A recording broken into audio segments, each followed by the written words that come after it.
So at Star Wars Celebration, we didn't get the full Rogue One trailer as expected, but we did get some new footage and reveals from the panel. And the good news is, everyone at that event did see a trailer. Which is fair enough, they paid money, some no doubt flew a long way, so that's how it goes. I mean, we'll get it eventually, unless a comet hits the Earth between now and then. But of course, then we'll have bigger problems, like we'd never get to see Star Wars Episode 8, because that'll probably be a good one. So what I thought I'd do here is go through some of the biggest reveals, a lot of which are fairly obvious. So the whole 10 things missed doesn't really apply, but hey, it really does. Spoilers though, potential spoilers. One thing in particular that I'll clearly mark because some stuff was said that really should not have been said. Okay, let's start off with some character stuff. We learned more about K2SO, played by Alan Tudyk, who's a 7'1" former Imperial droid, reprogrammed by Cassian Andor, but in doing so, he's not entirely right in the head. Like, apparently he's very honest with very little filter, and kind of a representation of this character is where he's asked to carry a bag and he just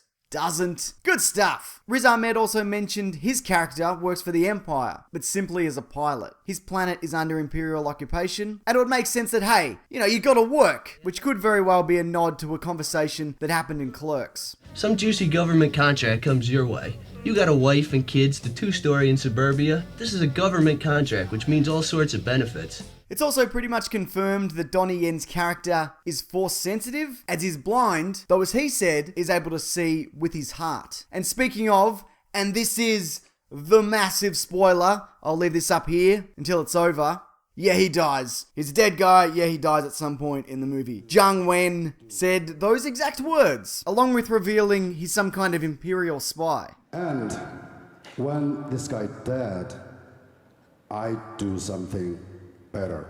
I think you've got to leave it there. Anyway, I have a gun. But it's fine. A lot of these guys are going to die anyway. Now, before I get into the one last major thing, I'm just going to speed through some other stuff of note. Apparently, the planet of Jedha has some kind of Jedi pilgrimage every year, which is interesting in the sense that the Jedi aren't entirely forgotten. Even though Han Solo's like, it's all bullshit. I mean, even though it was only 20 years ago, and I was old enough to remember if there were Jedi. But nah, it's not true. What an idiot. We also get some rear screen projection methods in use, not dissimilar to what we saw in Inception. The movie is also about different rebel groups coming together, one of which being led by Forrest Whitaker's character, someone we saw in the Clone Wars who uses more extreme methods. Director Krennic is described as somewhat of a different Imperial officer, smarter than most, and director Gareth Edwards confirmed that Darth Vader says the word "power," which is great, sure, but without context, that could mean anything. Maybe he said, "Man, I love the actor Power Booth." Because who doesn't? And I should also mention that some very early Rogue One concept art was shown, which looks to include Mon Mothma, who went on to play a significant role in the film. One last thing, and I might be wrong, but it seems as if Jyn Erso is carrying something here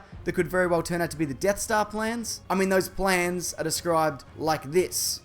Your sad devotion to that ancient religion has not helped you conjure up the stolen data tapes. And this here very much looks like some kind of data tape. Interestingly though, he says tapes, not tape. So they might end up needing to steal more than one. Just a thought. Alright, I think that does it. So we got no Darth Vader, although he does appear in the footage the attendees were shown. It'll actually be very interesting to see how powerful he is, because we only really got a small sense of what he can do in the original trilogy, and his powers seem to fluctuate wildly. I mean, remember this scene?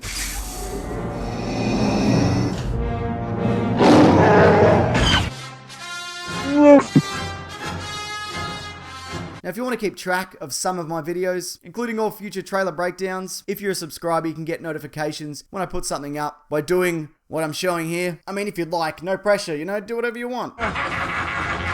The question though, what did you think was the biggest Rogue One reveal from Celebration? And if you're keen, this Monday on my podcast, The Weekly Planet, we're breaking down all the biggest news from the entire weekend. That's linked below, along with some other videos you might like, including my last Rogue One trailer breakdown. Alright, thanks everyone, take care.